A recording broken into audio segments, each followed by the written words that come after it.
Hello दोस्तों, आप सभी का एक बार स्वागत है। आज हम प्रागैतिहासिक कालीन और सिंधु घाटी सभ्यता से संबंधित कुछ अवशेष और प्रतिमाओं के बारे में जानकारी प्राप्त करेंगे। हम देखेंगे कि उस समय के कैसे औजार होते थे, कैसे पॉट होते थे, कैसी मूर्तियां प्राप्त हुई हैं। ये सब चीज़ों के बारे में हम चित्र के साथ साथ उसके बारे में भी जानकारी देंगे।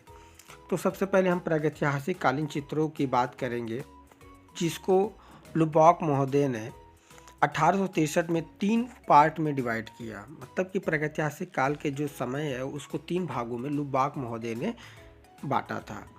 तो पहला हम देखेंगे मेगालिथिक एज, दूसरा देखेंगे मेसोलिथिक एज, तीसरा होगा हमारा नियोलिथिक एज। तो हम इसकी टाइमिंग के साथ इसको डिवाइड किए थे, जिसको मेगालिथिक एज को जो है 30,000 से लेकर 25,000 ईसा पूर्व तक का समय बताए हैं, और मेसोलिथिक का जो है 25,000 से लेकर 10,000 ईसा पूर्व बताए हैं, और नियोलिथिक एज को जो है 10,000 से लेकर 3,000 ईसा पूर्व तक का समय माना गया है। इसमें जैसे जैसे मानव ने विकास किया वैसे वैसे इनकी औजार और भी डेवलप होते गए। जैसे कि हम स्टार्टिंग का बहुत ही मोटे भद्दे औजार इनके देखने को मिलते हैं, जैसे कि आपको स्क्रीन में दिख रहा होगा सामने। इस तरीके के इनके औजार होते थे, और इन औजारों से अपने आप की सुरक्षा ये करते थे बड़े बड़े जानवर से, क्योंकि ये लोग जंगल में और गुफाओं में ही रहते थे। ये हम मेगालिथिक एज के समय का औजारों को देख रहे हैं, जो बहुत ही मोटे भद्दे टाइप के ये हैं। देख सकते हैं आप स्क्रीन पे इसमें किस तरीके के औजार हैं। और इन्हीं स्टोन को जो है क्वार्टिजाइट स्टोन कहा गया है। क्वार्टिजाइट स्टोन इनको कहा गया है, जो प्रागैतिहासिक कालीन के मेगालिथिक एज के समय का है। उसके बाद और भी आगे के उनके विकास के में देखेंगे तो कुछ हथियार अब जो है कि थोड़े से छोटे और मतलब कि अलग ढंग से बनने लगे, जिनको हम माइकेलिक्स के नाम से जाने जाते हैं, जिसका मतलब होता है छोटे नुकीले पत्थर। उसी तरीके से आगे के विकास में हम देखेंगे तो जब हम नवपाषाण काल में आएंगे, जैसे कि नियोलिथिक एज में आएंगे, तो इस तरीके से आपको औजार देखने को मिलते हैं। देखिए, बहुत ही अब सुडौल हो गए, नुकीले हो गए और अलग अलग शेप में हो गए हैं। जैसे कि हम आजकल के कुछ औजारों का ये रूप देखने को मिलता है। इसमें नाम भी लिखा हुआ है, देख सकते हैं आप स्क्रीन पे। घर्षित कुल्हाड़ी जो गोलाकार होता था, खंजेदार कुल्हाड़ी, वसली, दंडछेनी इत्यादि जो है हम देख सकते हैं। और फिर उसी के आगे में देखिए कि फ्लैट सेल्ट है, शोल्डर सेल्ट है, बार सेल्ट है, रिंग है। ये सब अलग अलग तरीके से अब जो है कि डेवलप होने लगे थे। तो हम देख सकते हैं कि प्रागैतिहासिक काल मानव जो है कि किस तरीके से पूरा पाषाण काल में औजारों का यूज किया है, किस तरीके से मध्य पाषाण काल में यूज किया, किस तरीके से नव पाषाण काल में औजारों को यूज किया। तो ये इनका डेवलपमेंट हमने औजारों के बारे में बताया। अब इसी तरीके से जो है कि हम सिंधु घाटी सभ्यता के बारे में और उनके अवशेष के बारे में जानेंगे।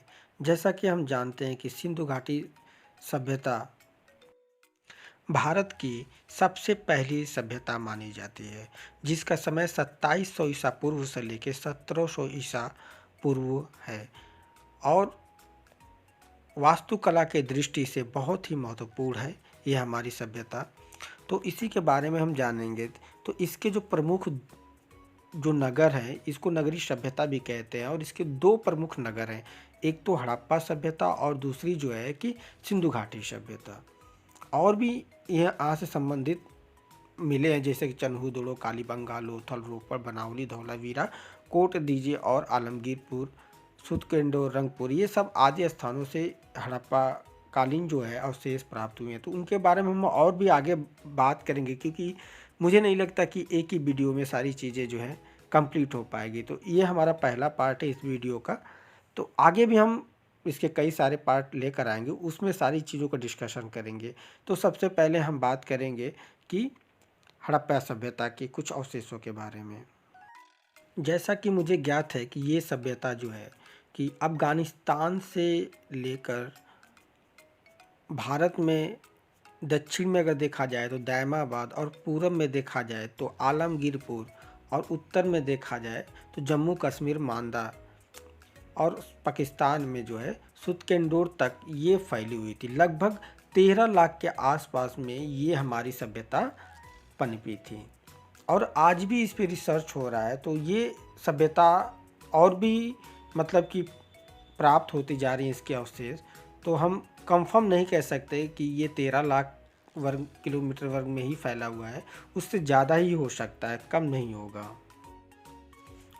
तो सबसे पहले हम हड़प्पा सभ्यता की बात करेंगे, जिसका समय काल जो है 2700 ईसा पूर्व से लेकर 1700 ईसा पूर्व माना गया है। और इस सभ्यता की खोज जो है सबसे पहले 1878 में कनिंघम ने किया था। उसके बाद 1921 में दयाराम साहनी ने इसका उत्खनन कार्य किया। उसके बाद 1924 में सर जॉन मार्शल और उनके साथी द्वारा उस उत्खनन कार्य को और आगे बढ़ाया गया। तो यहाँ से मतलब कि प्राप्त जो अवशेष हैं, जैसे कि तांबे गलाने का कारखाना, पुरुष धड़, जिसको हम ऋषभदेव की प्रतिमा भी कहते हैं, यहीं से प्राप्त 12 कमरों का अन्नागार, पीतल का इक्का, शंख का बैल, 2 जुड़वा बच्चे के साथ माँ का साक्ष्य, और नर्तक धड़, और भी सारी चीज़ें हैं जो यहाँ से प्राप्त हुई हैं।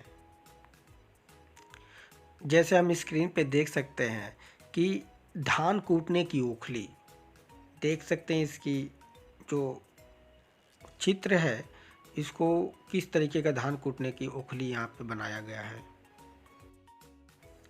इसी तरीके से हम मोहनजोदड़ो की भी बात करेंगे, जो लरकाना ज़िला पाकिस्तान में है।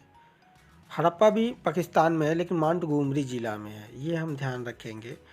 तो मोहनजोदड़ो जो है इसका समय काल हम देखते हैं 2500 ईसा पूर्व से लेकर 1100 ईसा पूर्व। इसका जो उत्खनन कार्य हुआ था 1922 में राखल दास बनर्जी के द्वारा हुआ था। तो यही हम देखेंगे कि ये जो सभ्यता है सिंधु नदी के किनारे ये सभ्यता पनपी थी। इसी कारण जो है कि सिंधु घाटी सभ्यता इस सभ्यता को कहा गया है। लेकिन हड़प्पा जो है हमारा रावी नदी के किनारे पनपी थी। तो हम देखेंगे कि यहाँ जो प्राप्त अवशेष हैं, तो इसमें सबसे ज़्यादा जो प्रमुख अवशेष है स्नानागार, विशाल स्नानागार, जो हम स्क्रीन पे देख सकते हैं अपने, जिसकी माप जो है 39 गुणे 23 गुणे 8 फीट है। यहीं से प्राप्त जो है विशाल अन्नागार का इमारत मिला हुआ है, और यहीं से प्राप्त भारत की कांस्य प्रतिमा, सबसे पहली कांस्य प्रतिमा नर्तक की मिली हुई है। और यहाँ पे हम देख सकते हैं कि सभा भवन भी मिला हुआ है, जो जिसकी लंबाई जो है 90 फीट है। यहीं पे एक पुजारी की प्रतिमा मिली हुई है, और यहीं पे जो है मातृ देवी की प्रतिमा मिली हुई है। और सबसे ज़्यादा संख्या में जो है कि मोहरें प्राप्त हुई हैं यहाँ से। अगर हम बात करेंगे मोहरों की, तो आप हम दिखा दें कि स्क्रीन पे आप देख सकते हैं कि इस तरीके के मोहरे हमारे सिंधु घाटी सभ्यता से प्राप्त हुई है, जिस पे कुछ न कुछ चित्र बने हुए होते हैं, अलग अलग चित्र अलग अलग जानवरों के और अलग अलग मतलब फॉर्म में बने हुए हैं। इन मोहरों में सबसे ज़्यादा जो है पशुपति शिव का जो मोहरें मिली हुई हैं वो काफ़ी फेमस है। देख सकते हैं कि आप इन मोहरों पे अलग अलग चित्र बने हुए हैं, इसलिए यहाँ की जो लिपि कहलाई है वो चित्रात्मक लिपि कहलाई है। अगर हम देखेंगे कि जो लिपि सिंधु घाटी सभ्यता की है वो कैसी है, तो वो चित्रात्मक लिपि है। अब यहाँ हम देखेंगे सबसे प्रमुख जो मोहर मिला हुआ है वो पशुपति शिव का है, जो हम इस समय स्क्रीन पे देख रहे हैं। इस मोहर में जो है कि कुछ जानवर बने हुए हैं, आप देख सकते हैं। जैसे कि ऊपर की तरफ देखेंगे दाहिने साइड में तो वृषभ और गेंडा, और बाएं साइड में देखेंगे तो ऊपर हाथी है, फिर नीचे बाघ, और इनकी जो सिंहासन है उसके पास जो है हिरन का चित्र बना हुआ है। तो ये काफ़ी फेमस मुहर है मोहनजोदड़ो की। सिंधु घाटी सभ्यता में ज़्यादातर मुहरें वर्गाकार आकार में मिली हुई हैं, जिसकी मोटाई जो है 1 इंच है। इसके अलावा भी मोहनजोदड़ो से जो है कि कपाल खंड मिला हुआ है, हाथी का तराजू मिला हुआ है, सूती कपड़ा मिला हुआ है और शतरंज के साक्ष्य मिले हुए हैं। और सबसे बड़ी बात कि यहाँ 2 कांस्य प्रतिमाएं मिली हुई हैं, जो बैल की हैं और एक नृत्यांगना की हैं। अब हम सिंधु घाटी सभ्यता के कुछ और अवशेषों की बात करेंगे, जैसे कि यहाँ के आभूषण किस तरीके के मिले हुए हैं। आप स्क्रीन पे सामने देख सकते हैं कि अलग अलग तरीके से ज्यामितीय फॉर्म में इस पे जो है कि चित्रात्मक तरीके से इन आभूषणों पे मिला हुआ है। इसी तरीके से हम यहाँ के बर्तन मृतभांड को देखेंगे, जिस पे जो है कि लाल और काले रंग से चित्रित किया गया है, उस पर चित्रण बनाया गया। आप देख सकते हैं कि ये बर्तन के कुछ पार्ट हैं, जिसके पार्ट के अवशेष हैं। इस पे जो है कि पहले जो लाल रंग से रंग के काले रंग से इस पे चित्र बनाए गए हैं, जो ज्यामितीय फॉर्म में बनाए गए हुए हैं। इसी तरीके से जो है कि कुछ और अवशेष जो काफ़ी प्रमुख है, जैसे कि यहाँ पे मिला हुआ है मोहनजोदड़ो से मिट्टी की मातृ देवी की प्रतिमा मिली हुई है। उसी तरीके से हम कांस्य प्रतिमा की बात करेंगे, जो मोहनजोदड़ो से प्राप्त हुआ है।